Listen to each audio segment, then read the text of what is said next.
कहीं नहीं जाई आपके चरनिया में जीवन बिताई आपके चरनिया में जीवन बिताई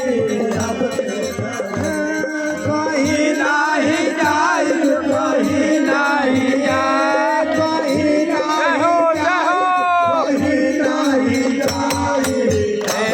चरनिया में जीवन बिताई मैं आपके चरनिया में जीवन बिताई।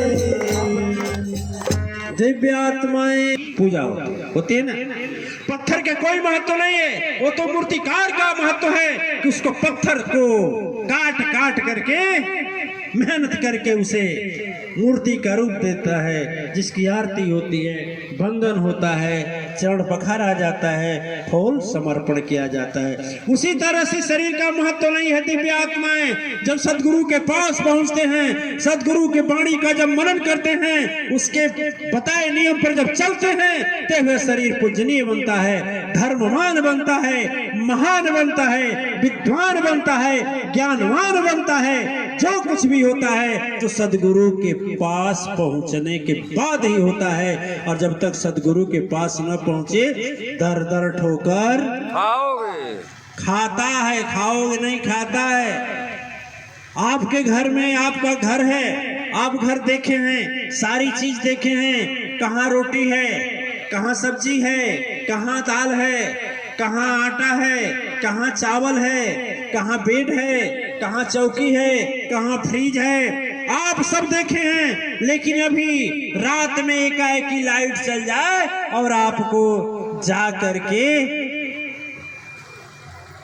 हलवा बनाना पड़े और अंधकार में बेडरूम से किचन तक जाना हो, तो ठोकर लगेगा कि नहीं लगेगा?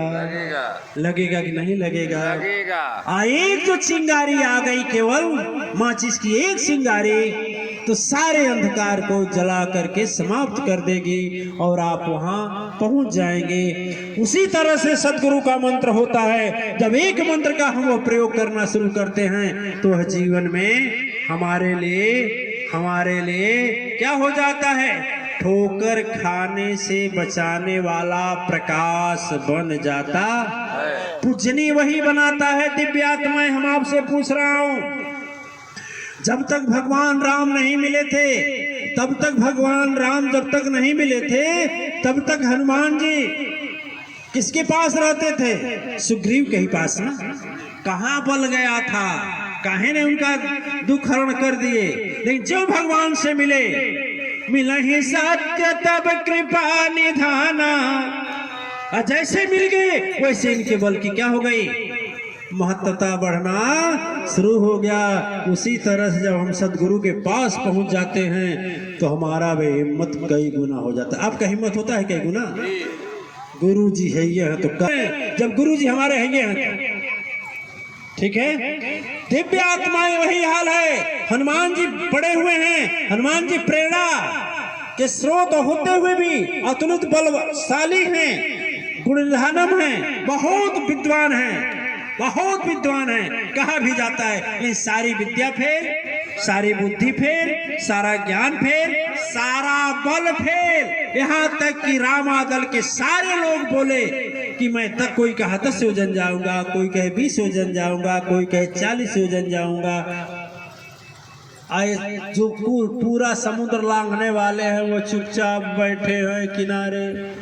तब दृष्टि गई जामवंत की और जामवंत जी समझाना शुरू किए। जैसे सदगुरु जब समझाते हैं दिव्य आत्माएं, तो आप चाहे रुद्रपुर में हो, चाहे पकवा में हो, चाहे अपने दरवाजे पर ही का यज्ञ क्यों न हो, चाहे समेत यज्ञ क्यों न हो, और ज्यों सदगुरु की वाणी आती है, हृदय में वह शक्ति साहस होता है और वह विशाल धर्म कार्य हो जाता है कि नहीं हो जाता है? हो जाता है। बोली होता है कि नहीं होता है? होता है। होता है कि नहीं होता है? होता है। फल छिपा रहता है, कब प्रकट होता है? सदगुरु के वचन से।